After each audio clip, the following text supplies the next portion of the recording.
হতাশা মাদক দিয়ে দূর হয় না। হতাশা দূর হবে, বলে দিব, তিনটা জিনিস, মাত্র তিনটা। কয়টা ভাই? এক, 5 ওয়াক্ত নামাজ। এক কি? নামাজে আপনি অজু করে সিজদা দেন, ইনশাল্লাহ আপনার মনে প্রশান্তি না আসলে আমাকে এসে বলেন যে আসুন। চোখের পানি, মনের আবেগ যা আছে আপনার ভিতরে, কষ্ট, দুঃখ, যন্ত্রণা, সব আল্লাহকে ঢেলে দিবেন ইনশাল্লাহ। নিজের আবেগ ধরে রাখবেন এখানে, আপনি আল্লাহর জন্য ঢেলে দিবেন। মানুষকে আবেগ দেখে কি না? মানুষ আপনার চোখের পানির মর্ম বুঝবে? মানুষ কি মানুষের চোখের পানির মর্ম বোঝে? আপনার পিতা যদি মারা যায়, আমার কাছে এসে দোয়া চান, কান্নাকাটি করে, আমি দোয়া করতে পারবো, কিন্তু আমি কিন্তু আপনার ফিলিংসটা বুঝতে পারবো না। আপনার অনুভূতি কে বুঝতে পারবেন? আল্লাহ পাক আপনার ঘাড়ের রগের চেয়ে কাছে আছে। সুবহানাল্লাহ, সুবহানাল্লাহ, আল্লাহ পাক ঘাড়ের রগের চেয়ে কাছে আছে। গতকালকে বাংলাদেশের একজন বরেণ্য আলেমের সাথে একটা কনফারেন্সে ছিলাম। উনি বলছিলেন যে এক ব্যক্তি, এটা শোনেন, এক ব্যক্তি খুব তার শখ যে তিনি সাহাবীদের মতো নামাজ পড়া শিখবেন। কথা বুঝতে পারছেন? সাহাবীদের মতো নামাজ শিখবেন। তো একজন বরেণ্য আলেমের কাছে এসেছেন, এসে বলছেন যে আমাকে সাহাবীদের মতো নামাজ শিখিয়ে দেন। তখন সেই আলেম আরেকজন আলেমের সন্ধান দিয়েছেন, যা তুমি তার কাছে যাও, তিনি শেখাবেন। তো সেই ব্যক্তি একটু অবাক হয়েছেন, কারণ যাকে প্রশ্ন করেছিলেন তিনি অনেক বড় মুহাদ্দিস, আর যার কাছে পাঠানো হচ্ছে তিনি অত বড় মুহাদ্দিস নন, কিন্তু আবেদ, আমল করেন। তাকে গিয়ে বলছেন উনি আমাকে পাঠিয়েছেন সাহাবীওয়ালা নামাজ শিখিয়ে দেন। তখন তিনি বলছেন ঠিক আছে, সুন্দর করে অজু করে আসো, সুন্দর করে অজু করে আসো। অজু করার সময় খালি খেয়াল রাখবা যে আমি অজু করছি শুধু আল্লাহর সন্তুষ্টির জন্য। কি খেয়াল রাখবেন? অজু করছি শুধু আল্লাহকে রাজি খুশি করার জন্য অজু করছে, আর কোনো উদ্দেশ্য নয় আমার। অজু করতে যাচ্ছে, তিনি আবার বলছেন দাঁড়াও, শুধু আল্লাহকে রাজি খুশি করার জন্য অজু করো। আবার শুরু করছেন, আবার বলছেন শোনো, শুধু আল্লাহকে রাজি খুশি করার জন্য অজু করো। এভাবে বলতেই আছেন, নামাজে দাঁড়িয়েছেন, দাঁড়ানোর আগে বলছেন শোনো, শুধু আল্লাহকে রাজি খুশি করার জন্য নামাজ পড়ো। বলতেই আছেন। এক পর্যায়ে সে ব্যক্তি নামাজ শুরু করলো, নামাজের মনোযোগ এদিক ওদিকে যায়, আর তার মাথায় এটা আসে, এই শুধু আল্লাহকে রাজি খুশি করার জন্য আমাকে নামাজ পড়তে হবে, শুধু আল্লাহকে রাজি খুশি করার জন্য নামাজ পড়তে হবে। এই চিন্তা তার মনের মধ্যে ঘুরপাক খাচ্ছে। এভাবে নামাজটা সে শেষ করেছে। শেষ করে চিন্তা করছে যে নামাজ তো পুরোপুরি মনোযোগ দিতে পারলাম না, বারবার মাথার মধ্যে এরকম চিন্তা আসছে, আল্লাহ আমাকে তো মাফ করে দাও, নামাজটা আমার মনে হলো না ঠিক মতো। তখন সে ফিরে এসে তার সে ওস্তাদকে বলছেন আমার তো নামাজ এরকম করে পড়লাম, কিন্তু শেষমেশ মনে হলো যে নামাজটা হয়তো কবুল হয় নাই, আল্লাহর কাছে খুব মাফ চাইলাম, আল্লাহ আমাকে মাফ করে দাও, নামাজটা মনে হলো না। তখন সেই যে প্রথম ব্যক্তি যিনি পাঠিয়েছেন তিনি বলছেন এটাই হলো সাহাবীওয়ালা নামাজ। তারা আল্লাহকে রাজি খুশি করার জন্য নামাজ পড়তেন, নামাজ শেষ করে আল্লাহর কাছে ইস্তেগফার করতেন, আল্লাহ কিছুই হলো না, কিছুই হলো। আমার কথা কি বুঝতে পারছেন? অতএব আল্লাহকে রাজি খুশি করার জন্য আপনি আপনার আবেগ, আপনার ইবাদত সব ফেলে দিবেন, অন্য কারো কাছে কিছু পাওয়ার আশা করবেন। আমাকে আল্লাহ পাঠিয়েছেন দুনিয়াতে নামাজ পড়তে, রোজা রাখতে, দিনের প্রচার করতে, দিনের জ্ঞান অর্জন করতে, এই তো। তা আমি একজন মেয়ের জন্য জীবন নষ্ট করে দিব কেন? আমি তাহলে আল্লাহর কাছে কি মুখ দেখাবো, আর নবীর কাছে কি মুখ দেখাবো? ওখানে গিয়ে বলবো আল্লাহ আমি আমার অমুক প্রেমিকার জন্য আশেক হয়ে একদম জীবন দিয়ে দিয়েছি, আত্মহত্যা করেছি। গেছে ভাই, যাইতে দেন। যে ব্যক্তি আপনার অবস্থানকে মূল্যায়ন করে নাই, সে আপনার যোগ্য ছিল না। এখন আপনি কি করবেন? নিজের অবস্থান উন্নত করেন, আপনার পিছনে লাইন ধরে ঘুরবে ইনশাআল্লাহ। এটাই বাস্তবতা। দুনিয়া খুব খারাপ জিনিস।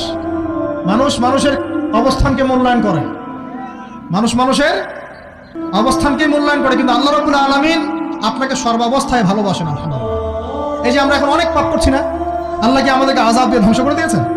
আল্লাহ পাক এখনো আমাদেরকে ভালোবাসেন, রহম করেন, আল্লাহ পাক অপেক্ষা করছেন কখন তওবা করবে, আমি তওবা কবুল করব।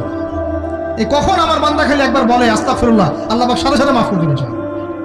আর সেই আল্লাহকে ভুলে আপনি কার পিছনে ছুটছেন?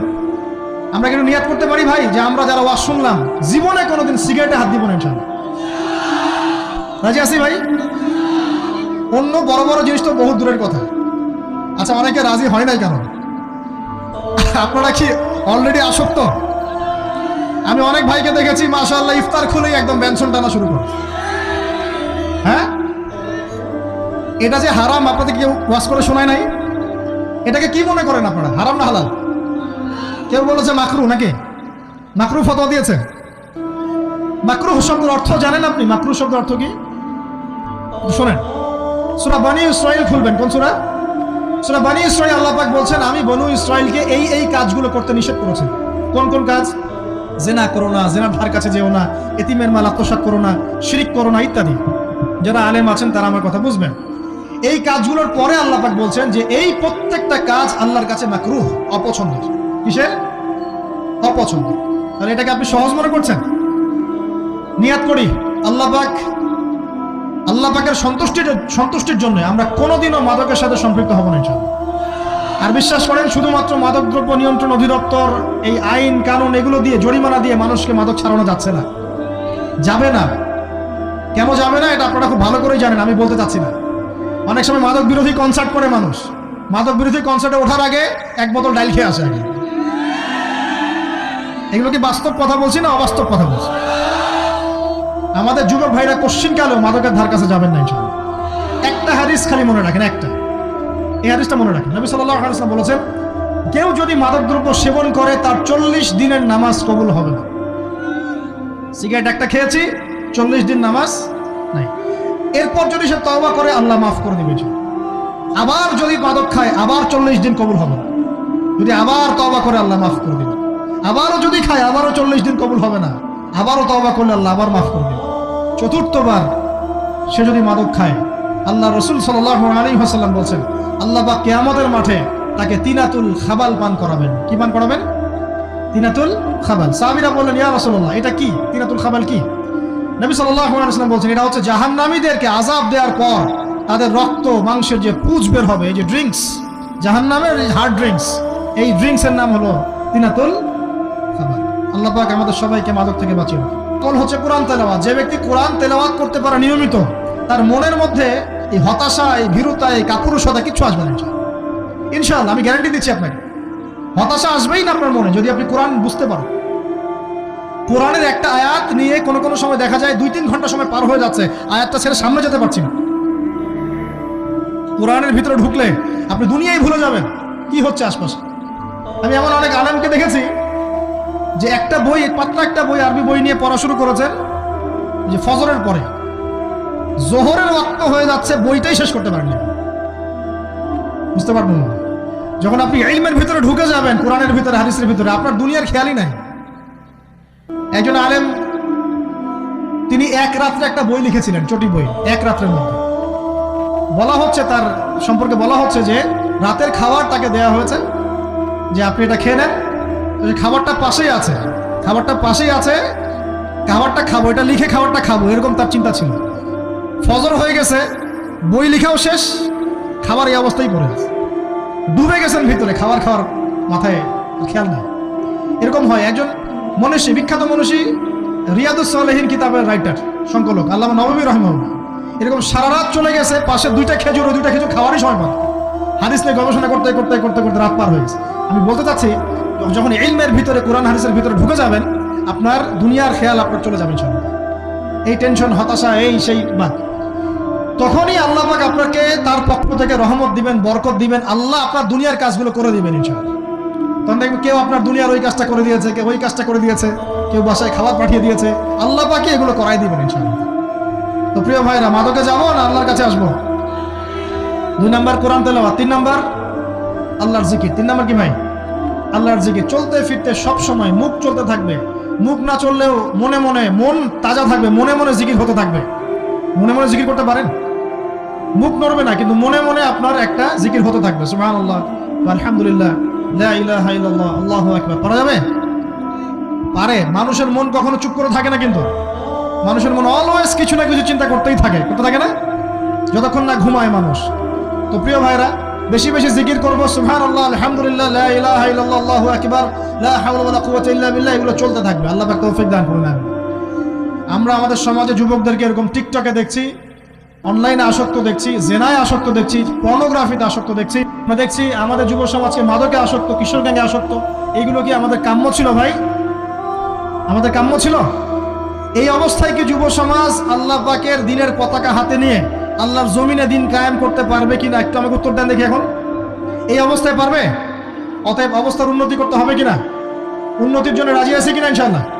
আমরা চাই কি আল্লাহ পাকের দিনটা আল্লাহর জমিনে প্রতিষ্ঠা লাভ করুক, আল্লাহর দিন সবার ঘরে ঘরে পৌঁছে যাক, আল্লাহ পাকের দিনের যে সৌন্দর্য সবাই সেটাই, এই সৌরভটা সবাই পাক। আমরা চাই কিনা?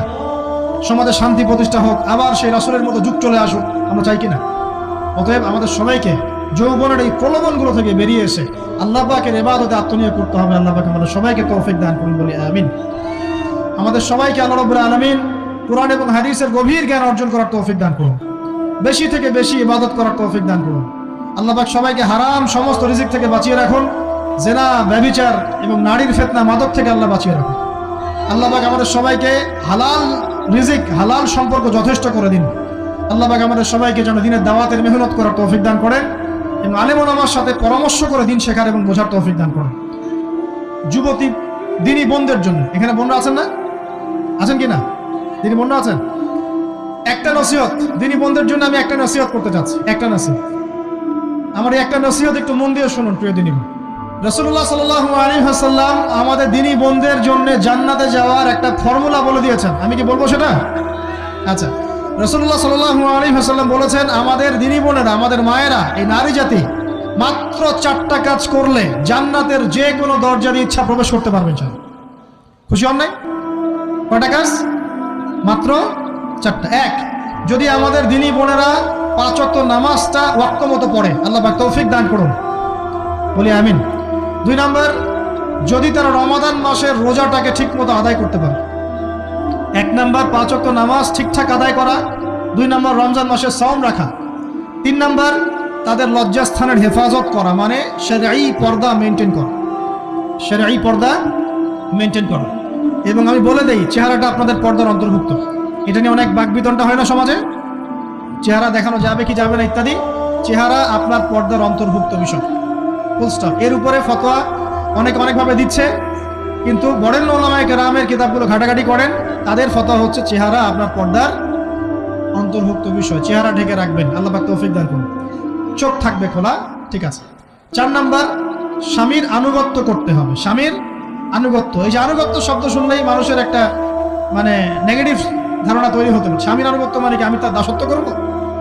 আনুগত্য মানে, প্রিয় দিনী বোন, আনুগত্য মানে দাসত্ব নয়।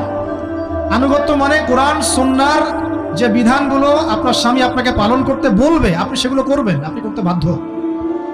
কিন্তু স্বামী যদি কোরআন সুন্নাহর বাইরে কিছু করতে বলে, সেটা মানতে আপনি বাধ্য নন। স্বামী যদি আপনাকে বলে যে সুদ খাও, এই সুদি এনজিওতে আসো, নাম লেখাও। স্বামী যদি আপনাকে বলে যে আসো বেপর্দায় বাইরে যাই, সাজুগুজু করে বের হও, চলো ঘুরে আসো বেপর্দায়। স্বামী যদি বলে দেবরকে একটু খাবারটা দিয়ে আসো, আমার অফিসের কলিগ আসছে, খাবার পরিবেশন করো, আসো ডাইনিংয়ে আসো, এই যে হারাম কাজ, বেপর্দার আদেশ করছে, সুদের আদেশ করছে, আপনি সেগুলো পালন করবেন না। কিন্তু হালাল বৈধ যে কোনো বিষয় আপনি স্বামীর আনুগত্য করবেন, এটা আপনার উপর ফরজ। এই 4টা কাজ যদি আপনি করতে পারেন, জান্নাতের যে কোনো দরজা দিয়ে ইচ্ছা আপনি প্রবেশ করতে পারবেন ইনশাআল্লাহ।